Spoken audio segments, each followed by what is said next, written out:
Hello guys, welcome to Sree maths.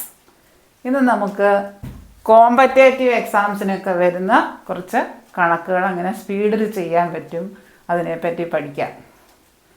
അത് time waste ചെയ്യാതെ സെക്കൻഡുകൾക്കുള്ളിൽ നമുക്ക് എങ്ങനെ ചെയ്യാൻ പറ്റും, അതിന് ചെറിയ ചെറിയ ട്രിക്കുകളുണ്ട്. അത് പറഞ്ഞ് മനസ്സിലാക്കി തരാം. വളരെ ശ്രദ്ധയോടെ കേൾക്കുക, നല്ല കോൺസെൻട്രേഷൻ ഉണ്ടാകണം. അഭാജ്യ സംഖ്യകൾ അല്ലെ പ്രൈം നമ്പേഴ്സ് എന്ന് പറഞ്ഞാൽ എന്താണെന്ന് നമുക്ക് നോക്കാം. അതായത് ഏറ്റവും ചെറിയ അഭാജ്യ സംഖ്യ, സ്മാളസ്റ്റ് പ്രൈം നമ്പർ എന്ന് പറയുന്നത് 2 ആണ്. സ്മാളസ്റ്റ് പ്രൈം നമ്പർ അല്ലെ അഭാജ്യ സംഖ്യ, അതിന് വേറെ ഘടകങ്ങൾ കാണത്തില്ല, 2 ആണ്. അതായത് ഇപ്പോൾ 11 എന്ന് പറഞ്ഞാൽ വേറെ 1ൻ്റെയും 11ൻ്റെയും മൾട്ടിപ്ലിക്കേഷൻ ഗുണനപ്പട്ടിക ചെല്ലുമ്പോൾ മാത്രമേ നമുക്ക് 11 കിട്ടത്തുള്ളൂ. അതുപോലെയാണ് 13. 1ൻ്റെയും 13ൻ്റെയും ഗുണനപ്പട്ടിക ചെല്ലിയാൽ മാത്രമേ, മൾട്ടിപ്ലിക്കേഷൻ ടേബിൾ ചെല്ലിയാൽ മാത്രമേ 13 കിട്ടത്തുള്ളൂ. ഈ 1ഉം ആ നമ്പറും മാത്രമേ അതിൻ്റെ ഫാക്ടേഴ്സ് ഘടകങ്ങളായിട്ട് വരുത്തുള്ളൂ. ഇപ്പം 4 അങ്ങനെയല്ല. 4ൻ്റെ ഘടകങ്ങൾ ഏതൊക്കെയാണ്? 1ൻ്റെ ടേബിൾ ചെല്ലിയാൽ കിട്ടും 2, 2, 4. 2ൻ്റെ ടേബിൾ ചെല്ലിയാൽ കിട്ടും 4, 4ൻ്റെ ടേബിൾ ചെല്ലിയാൽ കിട്ടും. അതായത് 1ഉം 4 മാത്രമല്ലല്ലോ ഘടകങ്ങൾ, അത് കൂടാതെ 2ഉം വരുന്നുണ്ടല്ലോ ഫാക്ടർ ഘടകങ്ങൾ. അങ്ങനെയുള്ളതിനെ നമ്മൾ കോമ്പോസിറ്റ് നമ്പേഴ്സ് എന്നാണ് പറയുന്നത്. ഭാജ്യസംഖ്യകൾ, കോമ്പോസിറ്റ് നമ്പേഴ്സ്.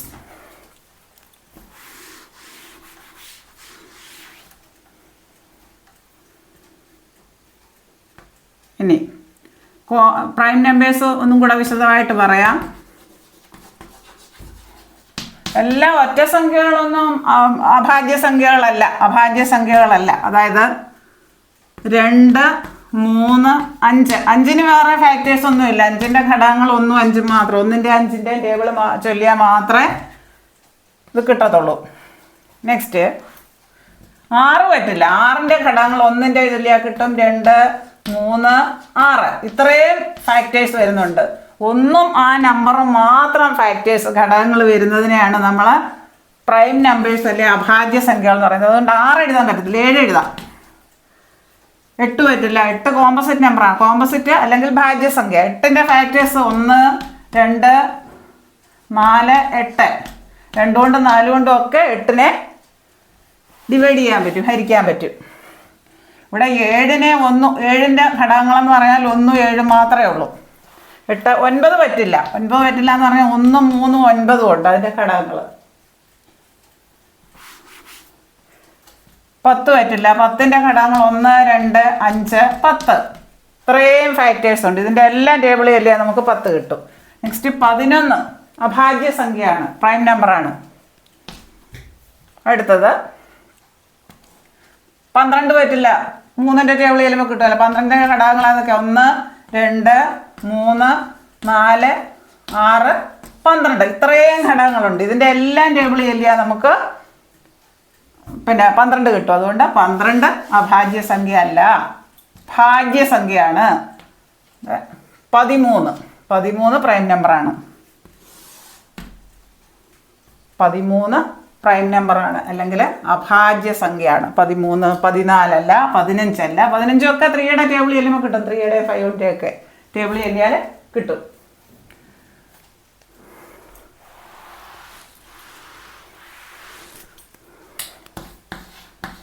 നൂറ് വരെയുള്ള സംഖ്യകളിൽ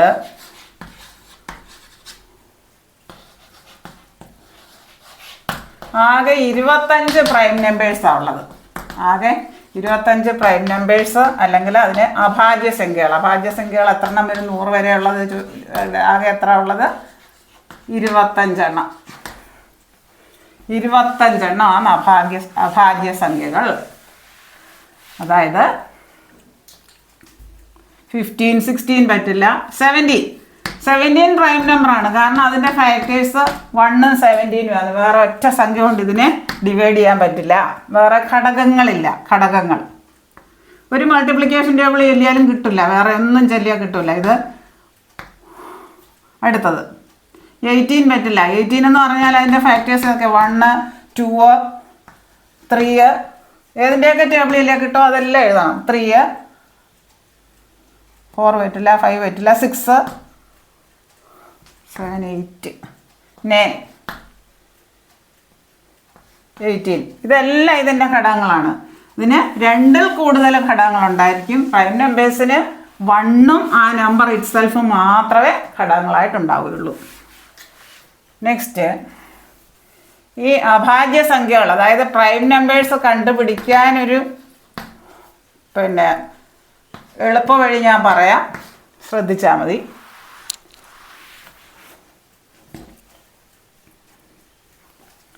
ഈ 6ൻ്റെ മൾട്ടിപ്പിൾസ് നോക്കൂ. 6ൻ്റെ മൾട്ടിപ്പിൾസ് 6, 12, 18, 24. 6ൻ്റെ ഗുണിതങ്ങൾ 30, 36, 42, 42, 48, 54, 60, 66, 72, 78,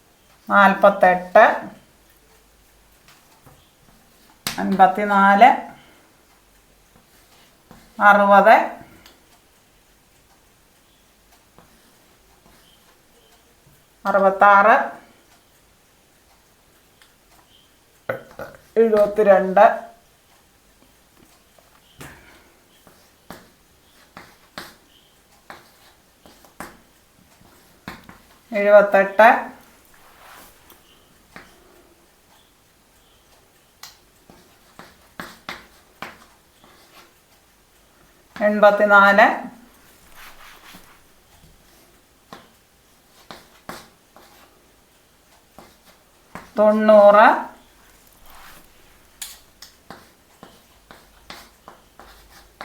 96, ഇത്രയും വരും. അപ്പോൾ ഇതിൽ ഈ 6ൻ്റെ ഗുണിതങ്ങളുടെ തൊട്ടപ്പുറവും ഇപ്പുറവും, തൊട്ട് മുൻപും പിൻപും ഉള്ള സംഖ്യകൾ എഴുതുക. അപ്പോൾ അത് മിക്കവാറും പ്രൈം നമ്പേഴ്സ് ആയിരിക്കും. അതിൽ എക്സെപ്ഷണൽ കേസേ ഉള്ളൂ. നമുക്ക് നോക്കാം. ഇതിന് തൊട്ട് അപ്പുറം മുൻപും പിൻപും ഉള്ള സംഖ്യകൾ എഴുതാം. 6ന് തൊട്ട് മുമ്പുള്ളത് 5, 7. ഇത് രണ്ടും പ്രൈമാണ്, അഭാജ്യ സംഖ്യയാണ്. 12, 12ന് മുൻപുള്ള സംഖ്യ 11, മറ്റേത് 13. ഇത് രണ്ടും പ്രൈം നമ്പേഴ്സാണ്. ഇനി 18, 18ന് ശേഷമുള്ളത് 19, ഇത് 17. ഇത് രണ്ടും പ്രൈം നമ്പേഴ്സാണ്. എല്ലാ കേസിലും ഒരു 3 എണ്ണമേ എക്സെപ്ഷണൽ കേസ് വരുന്നുള്ളൂ. അത് പറഞ്ഞുതരാം. 26, 23, 25, 24 മുൻപും പിൻപും. ഇതില്ല 5ൽ അവസാനിക്കുന്ന സംഖ്യ ഒന്നും പ്രൈമല്ല. അത് നമുക്കറിയാം. 5ലും 0ലും അവസാനിക്കുന്ന സംഖ്യകൾ പ്രൈമല്ല, 5ൻ്റെ ഗുണിതങ്ങളാണ്. അതുകൊണ്ട് ഇത് വേണ്ട. 23 മിക്കവാറും അത് എക്സെപ്ഷണൽ കേസിൽ 5ൽ അവസാനിക്കുന്ന സംഖ്യ 5ൻ്റെ ഗുണിതമാണ്. 5ൻ്റെ ടേബിൾ ചെല്ലുമ്പോൾ അപ്പോൾ 25 വേണ്ട. 23. ഇനി 30, 29, 31. ഇത് രണ്ടും പ്രൈം നമ്പേഴ്സാണ്. അടുത്ത് 37, 35. ഇത് വേണ്ട. 5ൽ അവസാനിക്കുന്ന വേണ്ട. ഇത് പ്രൈം നമ്പറാണ്. ഇപ്പം 41, 42, 43. ഇത് രണ്ടും പ്രൈം നമ്പേഴ്സാണ്. കണ്ടുപിടിക്കാനൊരു എളുപ്പ വഴി. അവർ 100 വരെ മൊത്തമൊന്നും ചോദിക്കില്ല. 50നും 60നും ഇടയ്ക്കുള്ളത്, അല്ലെങ്കിൽ 40നും 70നും ഇടയ്ക്കുള്ളത്, അങ്ങനെ ചോദിക്കത്തുള്ളൂ. അന്നേരം പെട്ടെന്ന് നമുക്ക് അത് മാത്രം എഴുതിയാൽ മതി. ഇത് ഞാൻ 100 വരെ നിങ്ങൾക്ക് പെട്ടെന്ന് കണ്ടുപിടിക്കാൻ എളുപ്പത്തിന് പറഞ്ഞാണ്.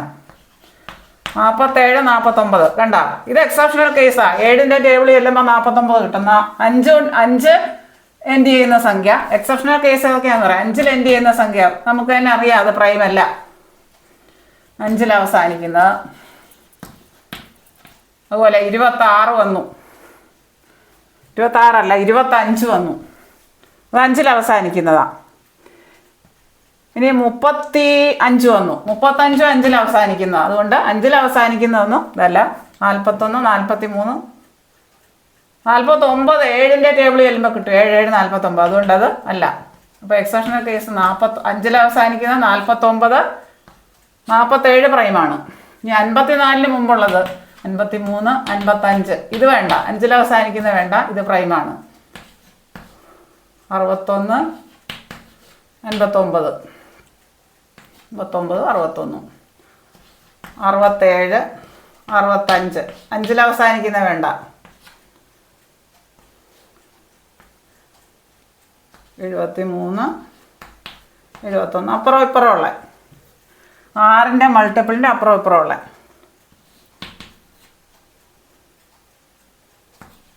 77 77ഉം വേണ്ട 77 11ൻ്റെ മൾട്ടിപ്പിളാണ് നമുക്കറിയാം 79 84 85 83 5ൽ അവസാനിക്കുന്നത് വേണ്ട 91 അത് എക്സെപ്ഷണൽ കേസാണ് വേണ്ട ഇത് വേണ്ട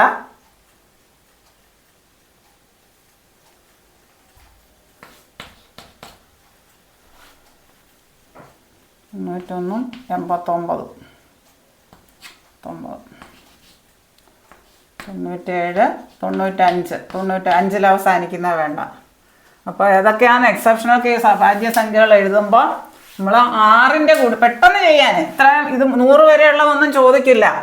25നും 40നും ഇടയ്ക്കുള്ള അഭാജ്യ സംഖ്യകൾ എന്ന് പറഞ്ഞാൽ ഇത് മാത്രമേ എഴുതണ്ടു. 25 മുതൽ അങ്ങോട്ടുള്ളതേ എഴുതണ്ടു. ഇവിടെ മുതൽ 40 വരെ എഴുതണ്ടു. അപ്പോൾ എളുപ്പമാണ്. ഇവിടെ വരെ എഴുതണ്ടു. അതിലെ പ്രൈം നമ്പേഴ്സ് അങ്ങ് എഴുതിയാൽ മതി. നെക്സ്റ്റ് അപ്പോൾ പ്രൈം നമ്പേഴ്സ് ഏതൊക്കെയാണ് നമ്മൾക്ക് കിട്ടിയല്ലോ? 5 7 11 13 നമ്മളധികം കഷ്ടപ്പെടാതെ തന്നെ കിട്ടിയില്ലേ? 19 23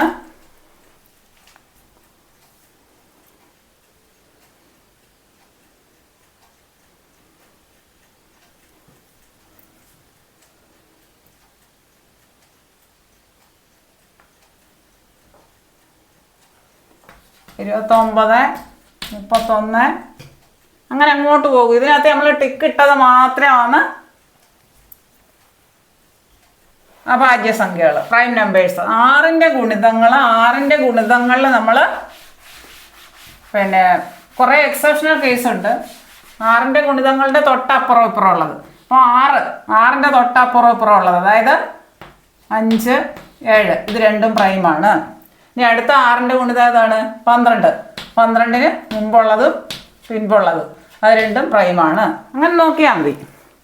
2 12 18 18ൻ്റെ തൊട്ട് മുൻപുള്ളത് 17 19 ഇത് രണ്ടും പ്രൈമാണ്. ഇതിൽ എക്സെപ്ഷണൽ കേസ് വരുന്നത് 5ൽ എൻഡ് ചെയ്യുന്ന സംഖ്യ 5ൽ അവസാനിക്കുന്നത് വേണ്ട.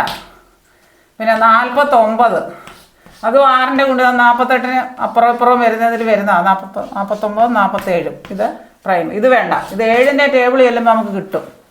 പിന്നെ 91 അതും വേണ്ട.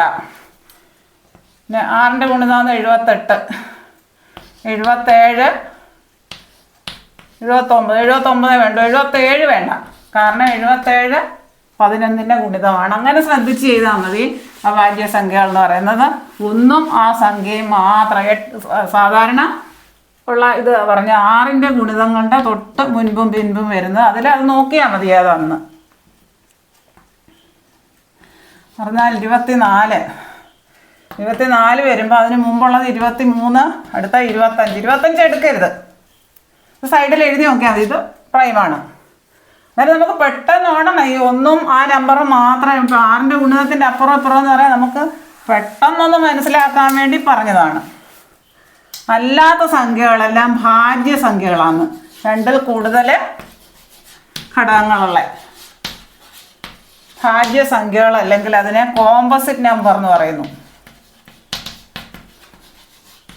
കോമ്പോസിറ്റ് നമ്പേഴ്സ് എക്സാമ്പിൾ 4 6 8 9 10 12 14 15 ഇതെല്ലാം കോമ്പോസിറ്റ് നമ്പേഴ്സാണ്. ഇതിലെല്ലാം 2ൽ കൂടുതൽ ഘടകങ്ങളുണ്ട്. 4ൻ്റെ ഘടകങ്ങൾ ഏതൊക്കെയാണ്? 1 2 4 1ഉം 4 മാത്രമല്ലല്ലോ, ഒന്നും ആ നമ്പർ മാത്രം ഘടകങ്ങളായിട്ട് വരുന്നതിനാണ് പ്രൈം നമ്പേഴ്സ് എന്ന് പറയുന്നത്. ഇനി 6ൻ്റെ ഘടകങ്ങൾ ഏതൊക്കെയാണ്? 1 2 3. അങ്ങനെ ഈ അഭാജ്യ സംഖ്യകളല്ലാത്തതിനെ നമ്മൾ കോമ്പോസിറ്റ് നമ്പേഴ്സ് അല്ലെങ്കിൽ പിന്നെ ഭാജ്യ സംഖ്യകൾ എന്ന് പറയുന്നു. അപ്പോൾ 20നും 25നും ഇടയിലുള്ള അഭാജ്യ സംഖ്യകൾ എഴുതാൻ പറയും. ഏതൊക്കെയാണ് വരുന്നത്? 21 അല്ലല്ലോ, 21 അല്ല. കാരണം 6ൻ്റെ ടേബിളിൻ്റെ തൊട്ട് അപ്പുറം ഇപ്പുറം ഉള്ളത് നോക്കിയാൽ മതി, അപ്പോൾ എളുപ്പമുണ്ട്. 6ൻ്റെ ടേബിൾ 6 4 24, 24-ന് മുമ്പുള്ളത് പിൻപുള്ളത് ഇത് വേണ്ട. അപ്പോൾ ഇത് പിന്നെ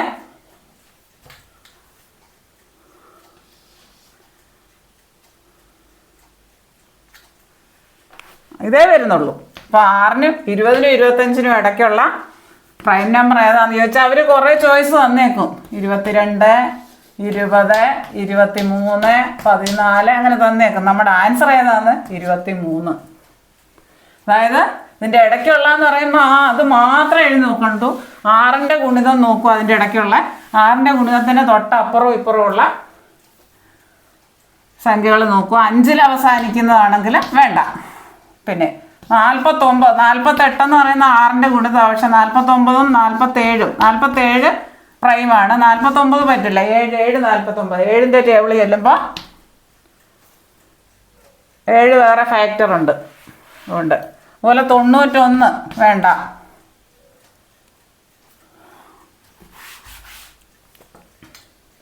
പിന്നെ 77 വേണ്ട, അതും വേണ്ട. അപ്പോൾ പ്രൈം നമ്പേഴ്സ് എന്താണെന്ന് മനസ്സിലായി. പ്രൈം നമ്പേഴ്സിന് എക്സാമ്പിള്, പ്രൈം നമ്പേഴ്സ് ഏറ്റവും ചെറുത് 2ആണ് കേട്ടോ. ഏറ്റവും ചെറിയ സ്മാളസ്റ്റ് പ്രൈം നമ്പർ ഏതാണ്? അതൊരു പോയിൻ്റാണ്. സ്മാളസ്റ്റ് പ്രൈം നമ്പർ, ഏറ്റവും ചെറിയ അഭാജ്യ സംഖ്യ 2ആണ്. 2, 3, 5, 7, 11, 13, 17, 19 ഇങ്ങനെ അങ്ങോട്ട് പോകും. ഇതാണ് പ്രൈം നമ്പേഴ്സ് അല്ലെങ്കിൽ അഭാജ്യ സംഖ്യകൾ. ഏറ്റവും ചെറിയ അഭാജ്യ സംഖ്യ ഏതാണ്? 2. ഇനി 1 എന്ന് പറയുന്നത്, number 1 is neither prime nor composite. 1 എന്ന് പറയുന്നത് പ്രൈം നമ്പറും അല്ല കോമ്പോസിറ്റ് നമ്പറും അല്ല. അതായത് നെയ്തർ പ്രൈം നോർ കോമ്പോസിറ്റ്. അതായത് 1 എന്ന് പറയുന്നത് ഭാജ്യസംഖ്യയല്ല അഭാജ്യ സംഖ്യയല്ല, രണ്ടിലും പെടുന്നില്ല.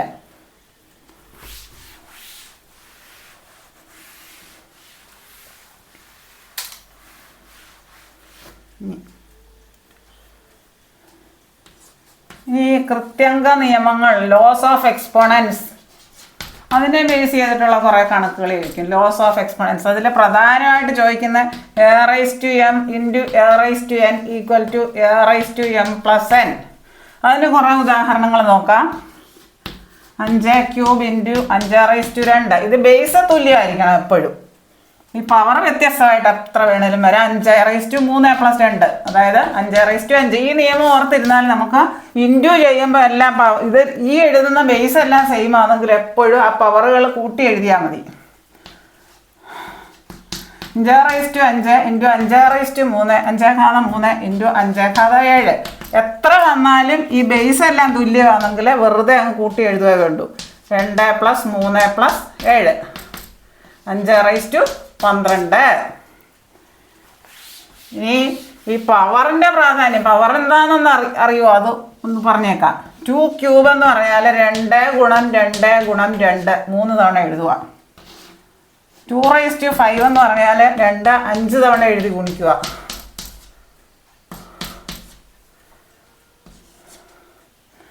5³ എന്ന് പറഞ്ഞാൽ 5 × 5 × 5, 3 തവണ എഴുതി ഗുണിക്കുക. ഇനി a⁻m n, നമുക്ക് a⁻m ഇൻറ്റു a⁻n അത് പറഞ്ഞു. വേണേ 1-2 കണക്കുകളൂടെ നോക്കാം. 11⁻10 ഇൻറ്റു 11⁻5. ഇത് ബേസ് രണ്ടും തുല്യമാണ്, അതുകൊണ്ട് 11⁻15 രണ്ടും കൂടെ കൂട്ടി എഴുതിയാൽ മതി. 11⁻2 ഇൻറ്റു 11⁻5 ഇൻറ്റു 11⁻0. തെറ്റിക്കാൻ തരുന്നതാണ്. എനി ക്വാണ്ടിറ്റി ⁻0 എന്ന് പറയുന്നത് 1 ആണ്. തെറ്റിക്കാൻ തരുന്നതാണ്. നമുക്ക് 11⁻0 എന്നൊക്കെ പറയുമ്പോൾ എങ്ങനെയാണ് ചെയ്യുക എന്നൊക്കെ വിചാരിക്കും. ഇവിടെ 11⁻2 5 × 2 7. 7ഉം 0 കൂടെ കൂട്ടിയാലും 7 തന്നെ വരും. ഇവിടെ 1 ഇത് വരുന്നത്. ഇനി ക്വാണ്ടിറ്റി റൈസ് ടു 0 എന്ന് പറഞ്ഞാൽ 1 p raise to 0 1, 5 raise to 0 1, 1/2 raise to 0 1. Power 0 ആയോ ഏതും വില 1.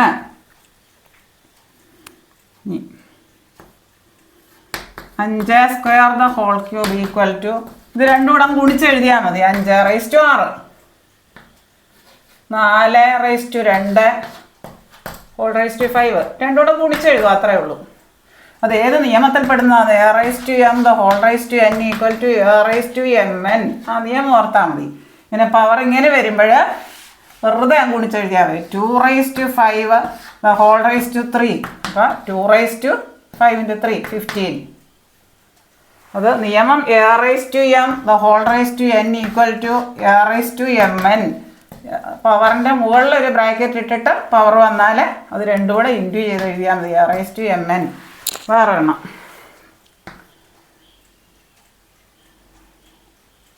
6² 6 പറയാൽ 6/12 6/12 വേറൊന്ന്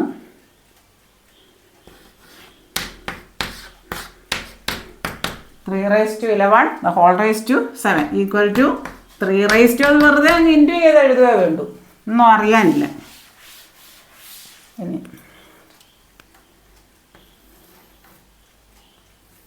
2/10 plus dash is equal to 2/11. ഇങ്ങനെ വരുമ്പോൾ ഫിൽ ഇൻ ദ ബ്ലാങ്ക്സ്. ഡാഷിൻ്റെ അവിടെ ഇവിടെ കുറേ ആൻസർ തന്നിരിക്കും. 2/5 2/10 2/6 2/0 അങ്ങനെ കുറേ ഓപ്ഷൻ തന്നിരിക്കും.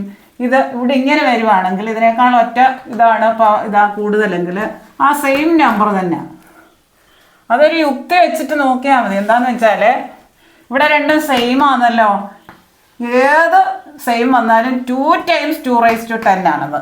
അതായത് 2/1 × 2/10 2/11 അത് തന്നെയല്ല റൈറ്റ് സൈഡിലുള്ള ഈ കേസിന്. 2/10 പ്ലസ് ഡാഷ് ഈക്വൽ ടു 2/11. ഈ ഒറ്റ ഇത് മാത്രമേ മാറ്റമുള്ളെങ്കിൽ ഇവിടെ 10 ഇവിടെ 11 ബേസ് സെയിം, ഇത് രണ്ടും സെയിം ആണ്. അങ്ങനെയാണെങ്കിൽ ആ സെയിം സംഖ്യ തന്നെ എഴുതിയാൽ മതി 2/10. നെക്സ്റ്റ്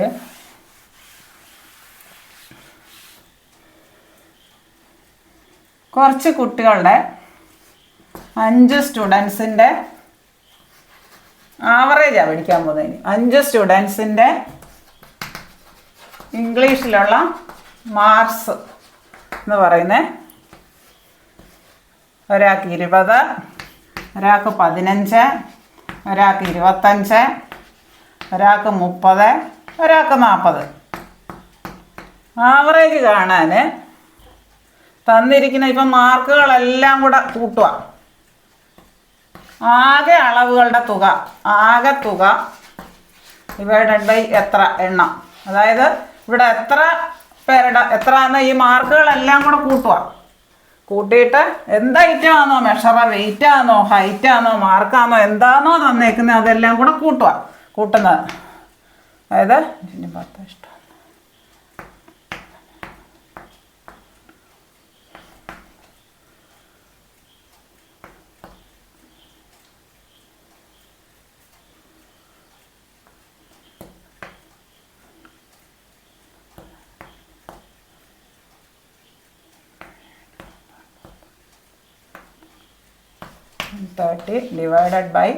/5 ഇതെല്ലാം കൂടെ ആഡ് ചെയ്യുക. ഈ തന്നിരിക്കുന്ന മെഷറെല്ലാം കൂടെ ആഡ് ചെയ്യുക.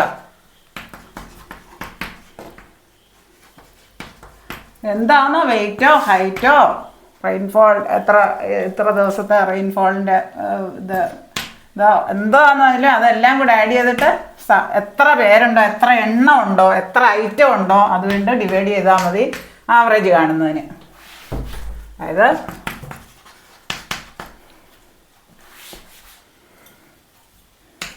130 5 കൊണ്ട് ഡിവൈഡ് ചെയ്യുമ്പോൾ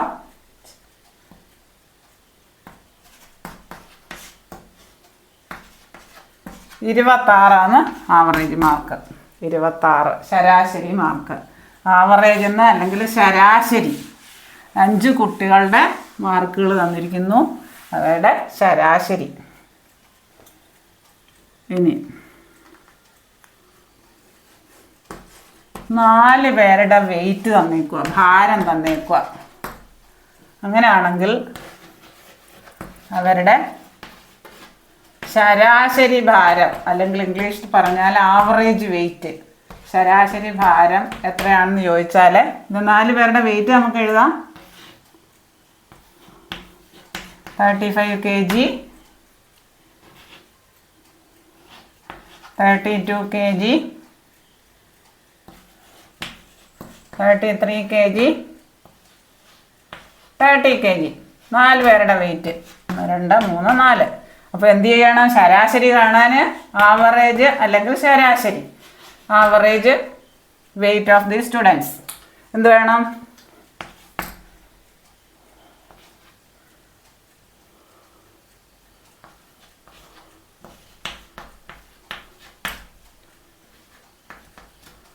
$130. ഇതെല്ലാം കൂടെ കൂട്ടുക, ഡിവൈഡഡ് ബൈ 4. അതായത് ഈ 35 പ്ലസ് 32 പ്ലസ് 33 പ്ലസ് 30, ഈ തന്നിരിക്കുന്ന മെഷേഴ്സ് എല്ലാം കൂടെ കൂട്ടുക. 35 തന്നിരിക്കുന്ന ഐറ്റം എല്ലാം കൂടെ കൂട്ടുക. 35 പ്ലസ് 32 പ്ലസ് ഒന്നുമില്ല, സിമ്പിളാണ്. 33 പ്ലസ് 30 ഡിവൈഡഡ് ബൈ 4. എത്ര പേരുടെയാണ് തന്നേക്കുന്നത്, എത്ര എണ്ണം ഉണ്ട്, ഐറ്റം എത്ര എണ്ണം ഉണ്ട് അതിനനുസരിച്ച് കേട്ടോ. അപ്പോൾ 130നെ 4 വെച്ച് ഹരിക്കുക. എത്ര വരും?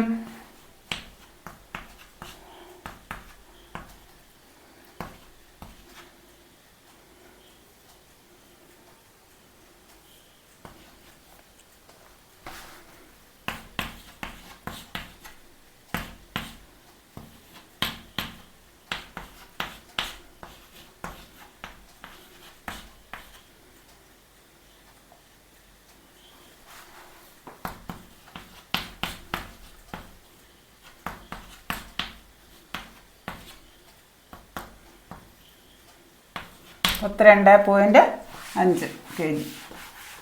അതായത് ശരാശരി കാണുന്നതിന് എത്ര മെഷർ തന്നിട്ടുണ്ടോ അതെല്ലാം കൂടെ കൂട്ടിയിട്ട് ആ എണ്ണം കൊണ്ട് ഹരിച്ചാൽ മതി. എണ്ണം കൊണ്ട് ഹരിക്കുക. നെക്സ്റ്റ് 25ൻ്റെ സ്ക്വയർ. 25ൻ്റെ സ്ക്വയർ 625 ആയാൽ 0.00625ൻ്റെ വർഗ്ഗമൂലം അല്ലെങ്കിൽ സ്ക്വയർ റൂട്ട് എത്ര? ഈ സ്ക്വയർ റൂട്ടിനകത്ത് പോയിന്റ് കഴിഞ്ഞിട്ട് എത്ര സ്ഥാനം ഉണ്ടെന്ന് മൊത്തം എണ്ണി നോക്കാം. 1 2 3 4 5 6 സ്ഥാനമുണ്ട്. സ്ക്വയർ റൂട്ടിൽ 6 സ്ഥാനം ഉണ്ടെങ്കിൽ ഉത്തരത്തിൽ അതിൻ്റെ നേരെ പകുതി സ്ഥാനമേ ഉണ്ടാവും പോയിന്റ് കഴിഞ്ഞിട്ട്. അതായത് 3, 6ൻ്റെ പകുതി 3. ആദ്യം ഇതങ്ങ് എഴുതുക. ഇതിൻ്റെ സ്ക്വയർ റൂട്ട് എന്തിൻ്റെ സ്ക്വയറാണെന്ന് നോക്കുക. 0.000625. 25ൻ്റെ സ്ക്വയർ 625 തന്നിട്ടുണ്ട്. അങ്ങനെയാണെങ്കിൽ 0.000625 എത്രയാണെന്ന് നോക്കുക. അതിന് ഇതിനകത്ത് എത്ര എണ്ണം ഉണ്ടാകുമെന്ന് എണ്ണി നോക്കുക. അതായത് 1 2 3 4 5 6 എണ്ണം സ്ക്വയർ റൂട്ടിലുണ്ടെങ്കിൽ ഉത്തരത്തിൽ 3 എണ്ണേ കാണത്തുള്ളൂ പോയിന്റ് കഴിഞ്ഞിട്ട്. അതായത് 625ൻ്റെ സ്ക്വയർ റൂട്ട് ഏതാണെന്നോ അത് എഴുതുക ആദ്യം. 3 എണ്ണം 1 2 3 സ്ഥാനം ഇല്ലാത്തതുകൊണ്ട് ഒരു പോയിന്റ് ഇട്ട് കൊടുത്തു. ഇതാണ്. ഇപ്പം ഇതിന് പകരം 8 സ്ഥാനം വന്നത് കണ്ടോ.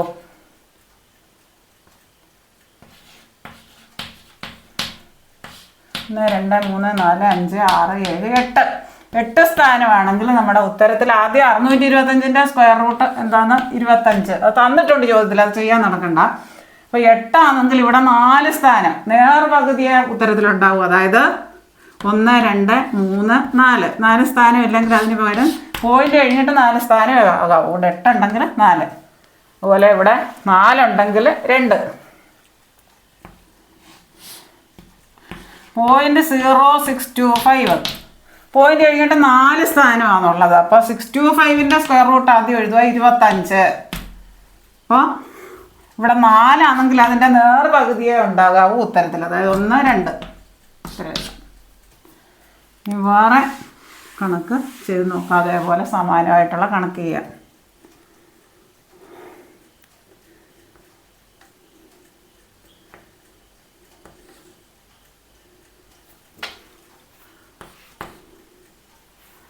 പന്ത്രണ്ടിൻ്റെ സ്ക്വയർ 144. അങ്ങനെയാണെങ്കിൽ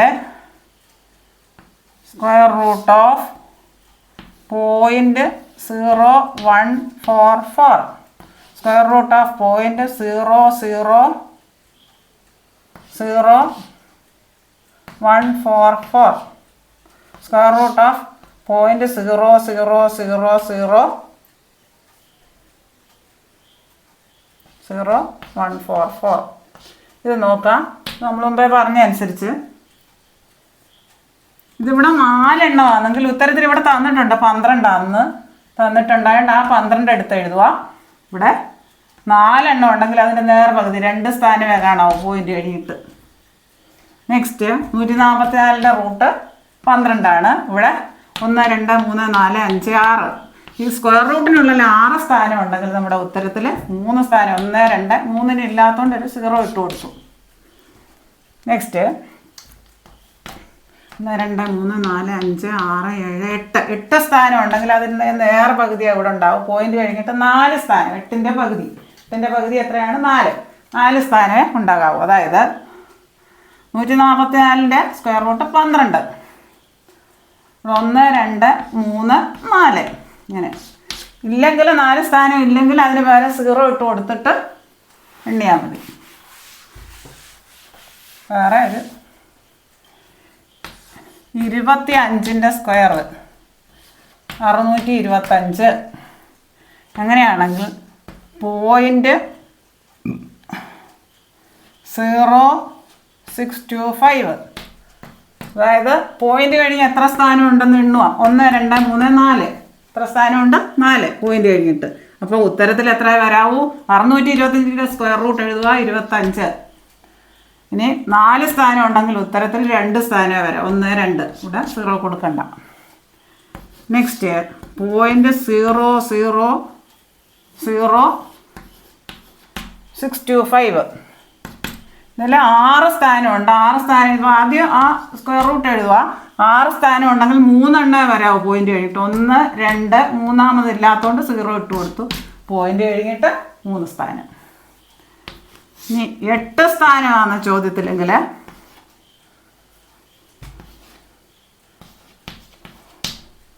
പോയിന്റ് കഴിഞ്ഞിട്ട് എത്ര സ്ഥാനം ഉണ്ടെന്ന് എണ്ണി നോക്കണം. ഇവിടെ 1, 2, 3, 4, 5, 6, 7, 8 പോയിന്റ് കഴിഞ്ഞിട്ട് 8 സ്ഥാനമാണെങ്കിൽ അതിൻ്റെ നേർപകുതിയെ നമുക്ക് ഉത്തരത്തിൽ വരാവൂ. 4 സ്ഥാനമേ വരാവൂ.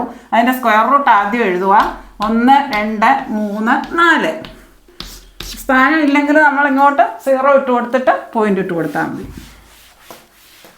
നെക്സ്റ്റ് സ്ക്വയർ കാണുന്നതിനുള്ള ഒരു എളുപ്പവഴി ഞാൻ പറഞ്ഞുതരാം.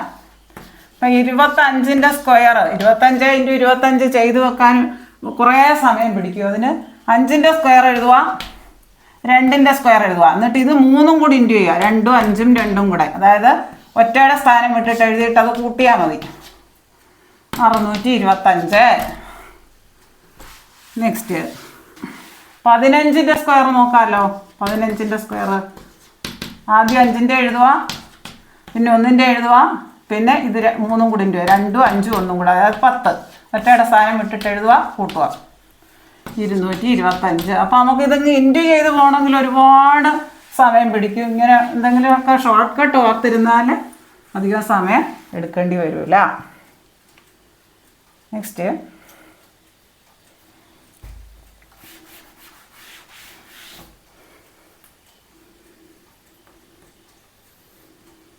ഈ ഭിന്നസംഖ്യകൾ നമ്മൾ പഠിച്ചിട്ടുണ്ട്. 1, 2, 3, 4. അപ്പോൾ ഇതിങ്ങനെ 4 തുല്യ ഭാഗങ്ങളായിട്ട് ഡിവൈഡ് ചെയ്തേക്കും. അതിൽ 2 ഭാഗമാണ് ഞാൻ ഷെയ്ഡ് ചെയ്തേക്കുന്നത്. അതായത് 2 ആകെ 4 ഉള്ളതിൽ 2, അത് എന്നിട്ട് ഷോർട്ടാക്കി എഴുതാം. 1/2. നെക്സ്റ്റ് ഇനി 3 ഭാഗം ഷെയ്ഡ് ചെയ്തിട്ടുണ്ട് ഞാനിവിടെ. 4 തുല്യ ഭാഗങ്ങളായിട്ട് വിഭജിച്ചതിൽ 3/4 ഈ ഫ്രാക്ഷൻ്റെ ഇത് 4/4. ഇത് മൊത്തം വന്നു കഴിഞ്ഞാൽ 1. 4/4 വന്നു കഴിഞ്ഞാൽ 1.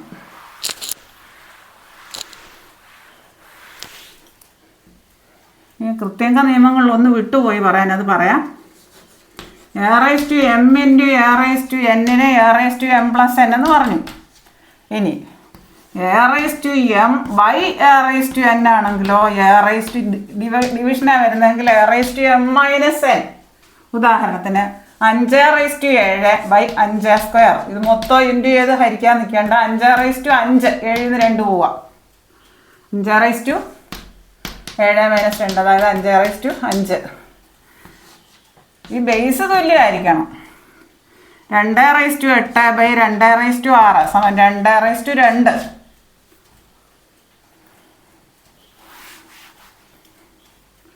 3/4/3/1. 3/1 എന്നല്ലേ 3 എന്നായിരിക്കും ചിലപ്പോൾ എന്ന് പറയാം. 3/1 4 - 1 അതായത് 3/3. ഇനി ചില ഉത്തരത്തിലൊക്കെ നമുക്കിപ്പോൾ 2/5 എന്നായിരിക്കും നമുക്ക് ഉത്തരം കിട്ടിയത്. പക്ഷേ 2/5 എന്നായിരിക്കത്തില്ല. അല്ലാതെ ഹോൾ നമ്പർ വേറെ നമ്പറായിട്ട് ഇങ്ങനെ പവറായിട്ടായിരിക്കത്തില്ല. അങ്ങനെ അതൊന്നെങ്കിൽ നമുക്ക് എളുപ്പം ചെയ്യാൻ പറ്റും. 2² × 2² × 2 നമുക്ക് എത്ര എളുപ്പം ചെയ്യാൻ പറ്റും. 4 4 16 16 2 32. ചിലപ്പോൾ അങ്ങനെ ആയിരിക്കും തന്നേക്കുന്നത്. ഇതെങ്ങനെയാണോ ചോയ്സിൽ തന്നേക്കുന്നത് അത് നമ്മൾ നോക്കണം. എങ്ങനെയാണ് തന്നേക്കുന്നതെന്ന് വെച്ചാൽ അതിനനുസരിച്ച് വേണം നമ്മുടെ ആൻസർ. ചിലപ്പോൾ 2/5 എന്നായിരിക്കത്തില്ല തന്നേക്കുന്നത്. ഇങ്ങനെ ഹോൾ നമ്പറായിട്ടായിരിക്കും തന്നേക്കുന്നത്. പവറും ഇത് ബേസുമായിട്ടായിരിക്കത്തില്ല. അന്നേരം നമ്മൾ പെട്ടെന്ന് ഓടണം. അപ്പോൾ 3/5 ആണെങ്കിലും നമുക്ക് എഴുതാം. 3² × 3² × 3 9 81 3 ചിൻറ്റ് ചെയ്താൽ മതി. 243 കിട്ടും. ചിലപ്പോൾ അങ്ങനെ ആയിരിക്കും തന്നിരിക്കുന്നത്. ചോദ്യത്തിൽ എങ്ങനെയാണോ തന്നത് അതിനനുസരിച്ച് വേണം ചെയ്യാൻ.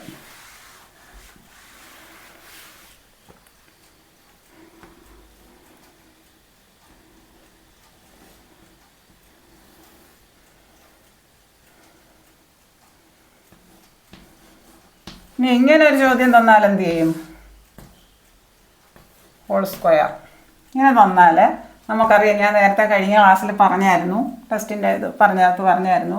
സ്ക്വയർ റൂട്ട് ഓഫ് 2 എന്ന് പറഞ്ഞാൽ 2/2 ആണ്. സ്ക്വയർ റൂട്ട് ഓഫ് 10 എന്ന് പറഞ്ഞാൽ 10/2 ആണ്. സ്ക്വയർ റൂട്ട് ഓഫ് 5 എന്ന് പറഞ്ഞാൽ 5/2 ആണ്.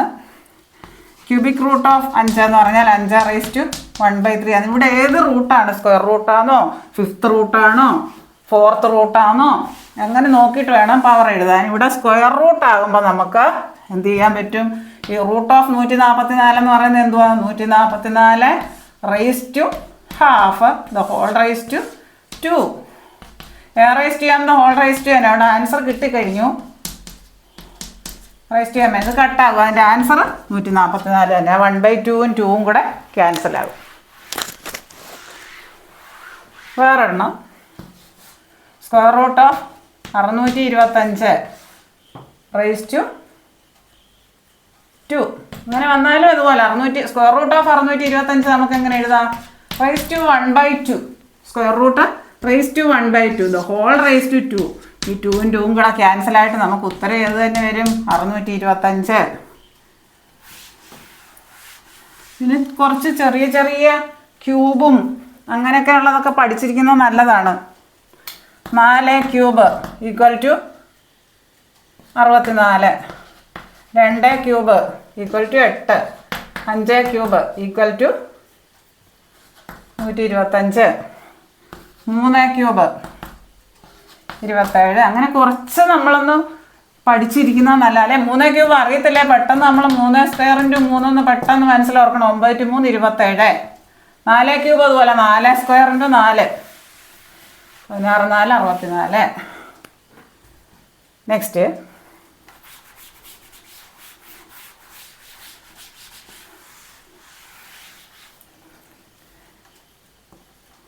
.001ന്റെ വ്യുൽക്രമം എത്ര? വ്യുൽക്രമം അല്ലെങ്കിൽ ഇംഗ്ലീഷിൽ അതിന് റെസിപ്രോക്കൽ എന്ന് പറയും. അതായത് .001 എന്ന് പറഞ്ഞ അർത്ഥം .001/1 5 എന്ന് പറഞ്ഞാൽ അതിൻ്റെ അർത്ഥം 5/1 ആണ്. അതുകൊണ്ട് അതിന് വിലയ്ക്കൊന്നും മാറ്റമില്ലാത്തതുകൊണ്ട് നമ്മൾ എഴുതുന്നില്ലെന്നുള്ളത്. ഇതിൻ്റെ വ്യുൽക്രമം എന്ന് പറഞ്ഞാൽ അത് നേരെ അങ്ങ് തിരിച്ചിട്ടാൽ മതി. അതിൻ്റെ റെസിപ്രോക്കൽ അല്ലെങ്കിൽ വ്യുൽക്രമം നേരെ തിരിച്ചിട്ടാൽ മതി. എന്ത് വരും? 1/001. 1/001. ഇനി 11/12ൻ്റെ വ്യുൽക്രമം എന്ന് പറഞ്ഞാൽ അത് നേരെ തിരിച്ചിട്ടാൽ മതി. 12/11. 3/5ൻ്റെ വ്യുൽക്രമം അല്ല റെസിപ്രോക്കൽ എന്ന് പറഞ്ഞാൽ 5/3. ഫ്രാക്ഷനുകൾ തമ്മിൽ ഡിവൈഡ് ചെയ്യുമ്പോഴും നമുക്ക് ആ വ്യുൽക്രമം അറിയണം. 1/3 ഡിവൈഡഡ് ബൈ 2/5. അതായത് ഈ ഡിനോമിനേറ്ററിൻ്റെ ഛേദത്തിൻ്റെ വ്യുൽക്രമം തിരിച്ചിട്ടിട്ട് ഇൻറ്റു ചെയ്താൽ മതി. അതായത് 5/6. അത് വ്യുൽക്രമം എന്താണെന്ന് അറിഞ്ഞാൽ മാത്രമേ നമുക്കങ്ങനെ ഡിനോമിനേറ്ററിൻ്റെ അടിയിൽ കിടക്കുന്നതിൻ്റെ വ്യുൽക്രമം ഇട്ട് ഇൻറ്റു ചെയ്യാൻ പറ്റത്തുള്ളൂ. അപ്പോൾ 1/3, 1/6, 1/12 ഇങ്ങനെ അങ്ങോട്ട് പോന്നു. ഇപ്പം ഇതിന് അടിയിലെ നമ്പർ കൂടുന്തോറും ആ സംഖ്യയുടെ വാല്യൂ കുറഞ്ഞാണ് വരുന്നത്.